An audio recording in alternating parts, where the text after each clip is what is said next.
Le piège du faux geek, c'est aussi, bah, il y en a beaucoup qui passent par là, c'est complètement normal, je pense. C'est ce moment où tu te dis, par exemple, ok, tu utilises plein d'outils sans savoir vraiment ce que tu fais. Tu trouves des scripts, tu les balances, tu trouves des tutos, tu montes un lab, t'as ton Raspberry, tout ça. En fait, le vrai déclic, je pense, il arrive quand tu commences à te poser les bonnes questions, quand tu commences à arriver à ce niveau de maturité dans ta réflexion. Là, ça veut dire que tu es en train de step up, tu passes au prochain niveau.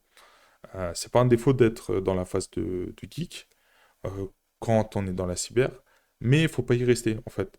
La compétence, elle vient de la compréhension, pas de la répétition. Il faut progresser, toujours.